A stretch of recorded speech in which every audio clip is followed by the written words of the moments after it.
আসসালামু আলাইকুম বন্ধুরা, আজকে নিয়ে এসেছি কাঁচা আমের দুর্দান্ত একটা রেসিপি। আর সেটা হলো কাঁচা আমের ক্যান্ডি।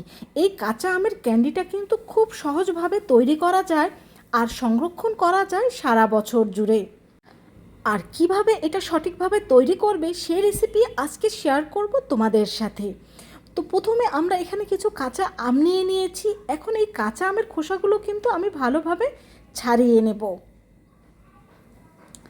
আর এই কাঁচা আমের খোসাগুলো ছাড়িয়ে এই কাঁচা আমগুলোকে কিন্তু আমি পানি দিয়ে ভালোভাবে ধুয়ে নেব, যাতে এর গায়ে কোনো কষ লেগে না থাকে।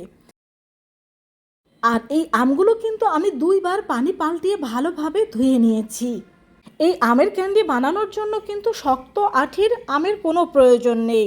এটা আঠি শক্ত ছাড়া আম দিয়ে খুব ভালোভাবে তৈরি করা যায়। তবে আমার এই আমের কিন্তু আঠিটা অনেক শক্ত হয়ে গিয়েছিল। এখন এটাকে আমি কি করব, আঠি ছাড়া 2 পাশ থেকে এইভাবে করে কেটে নেব। আর প্রত্যেকটা আমের 2 পাশ থেকে এইভাবে করে কেটে নিয়ে এখন এগুলোকে আমি এইভাবে করে পিস করে কেটে নেব। আর এই আমের পিসগুলো কিন্তু বেশি মোটা বা বেশি পাতলা হবে না। ঠিক আমি যেভাবে কেটে নিচ্ছি ঠিক এরকমভাবে কেটে নিতে হবে। দেখতেই পাচ্ছেন আমি কিভাবে এটাকে কেটে নিয়েছি। এখন চুলায় একটি কড়াই বসিয়ে দিয়েছি। এখন এই কড়াইয়ের মধ্যে আমি দিয়ে দেব সে কাটা আমগুলো। এখন এই আমের মধ্যে আমি দিয়ে দেব পরিমাণ মতো পানি। আম থেকে যেহেতু প্রচুর পানি বের হবে তাই এখানে একটু কম করেই পানি দিয়েছি। আর দিয়ে দিচ্ছি একেবারে সামান্য একটু লবণ। যেহেতু এটা আমের ক্যান্ডি, এটা কিন্তু সম্পূর্ণ মিষ্টি হবে, তাই এখানে সামান্য একটু লবণ দিয়ে দিচ্ছি। আপনারা চাইলে লবণটা স্কিপও করতে পারেন। এখন একটা ঢাকনা দিয়ে এটাকে ঢেকে আমি 85% এটাকে সিদ্ধ করে নেব। তো আমাদের আম কিন্তু প্রায় সিদ্ধ হয়ে এসেছে। এখন আর এটাকে ঢাকনা দিয়ে ঢেকে দেওয়া লাগবে না। তো আমটা কিন্তু এখন 85% সিদ্ধ হয়ে গিয়েছে। এটাকে এখন আমি নামিয়ে নেব। নামিয়ে এটার পানিটা আমি ভালোভাবে ঝরিয়ে নেব। এখানে আমি 3টে বাটি নিয়ে নিয়েছি। এখন এই 3টে বাটির মধ্যে এই আমগুলো গরম থাকা অবস্থায় আমি নিয়ে নেব। আর এই 3টে বাটির আমের মধ্যে আমি দিয়ে দেব হাফ কাপ করে চিনি। যেহেতু এটা ক্যান্ডি, এখানে কিন্তু চিনির পরিমাণ একটু বেশিই লাগবে। তো এখন চিনিটা দিয়ে দেওয়ার পরে আমি কিন্তু এই বাটিগুলোকে 2-3 ঘন্টার জন্য এখন ঢেকে রেখে দেব। যেহেতু আমটা গরম রয়েছে, চিনিটা কিন্তু খুব সহজেই গলে যাবে। ফিরে আসলাম 3 ঘন্টা পরে। এখন দেখতে পাচ্ছেন চিনিটা কিন্তু একেবারে গলে গিয়েছে। তবে কিছু কিছু চিনি এখনও আস্তে আস্তে রয়ে গিয়েছে, তবে এটাও পরবর্তীতে গলে যাবে। তো এখন এই বাটিগুলোর মধ্যে আমি দিয়ে দেব ফুড কালার। এখানে প্রথমে আমি লাল ফুড কালার দিয়ে দিচ্ছি, তারপরে সবুজ ফুড কালার দিয়ে দেব, তারপরে অরেঞ্জ ফুড কালার দিয়ে দেব। এখানে ফুড কালারগুলো আপনারা আপনাদের ইচ্ছে মতো ব্যবহার করতে পারেন। এখন এই আমের সাথে ফুড কালারগুলো আমি একটু হালকা হাতে মিশিয়ে নেব। এই কাঁচা আমের ক্যান্ডিটা আপনি যাকেই তৈরি করে খাওয়াবেন সেই কিন্তু আপনার কাছে এই রেসিপিটা জানতে চাইবে। আর যেহেতু এটা শুধু মিষ্টি, সেক্ষেত্রে কিন্তু বাচ্চারা অনেক অনেক বেশি পছন্দ করে থাকে। তো আমাদের সব ফুড কালারগুলো মেশানো হয়ে গিয়েছে। এখন এটাকে আমি ঢেকে মিনিমাম 10 ঘন্টার জন্য আবার রেখে দেব। এতে কি হবে, চিনিটা আমের মধ্যে ভালোভাবে প্রবেশ করতে পারবে এবং রঙগুলো ভালোভাবে আমের সাথে সেট হয়ে যাবে। তো এখন 10 ঘন্টা পরে আমরা এটাকে তুলে নিচ্ছি। দেখুন কালারগুলো ভালো হয়েছে আর আমের মধ্যে কিন্তু এখন ভালোভাবে চিনিটা প্রবেশ করেছে।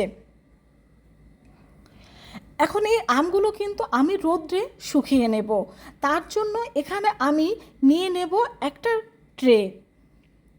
আর এই ট্রের মধ্যে সামান্য তেল দিয়ে আমি তেলটা ভালোভাবে ট্রের গায়ে মেখে নেব, যাতে এই আমগুলো সহজেই ট্রে থেকে আমরা তুলে নিতে পারি।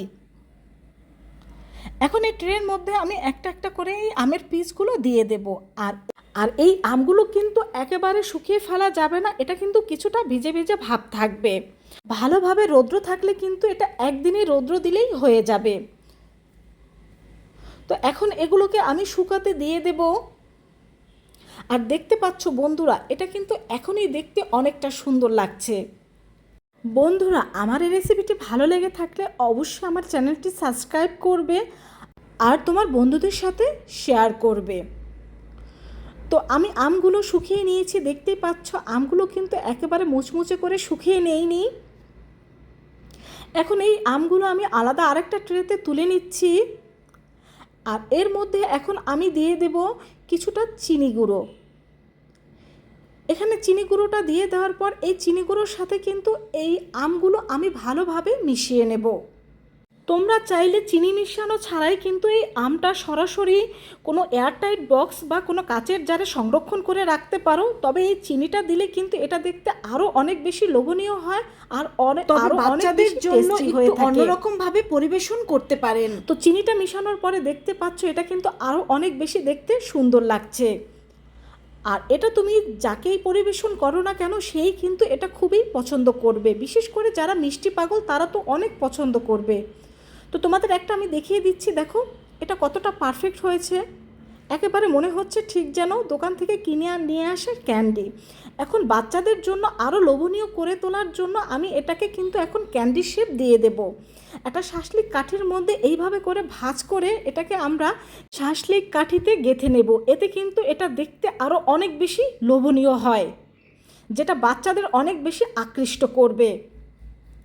তো দেখতেই পাচ্ছ এই যে আমাদের তৈরি হয়ে গেল আমের মজাদার কালারফুল ক্যান্ডি। এইভাবে তোমরাও কাঁচা আম দিয়ে খুব সহজভাবে কিন্তু এভাবে কাঁচা আমের ক্যান্ডি তৈরি করে নিতে পারো। সবাই ভালো থেকো, খোদা হাফেজ।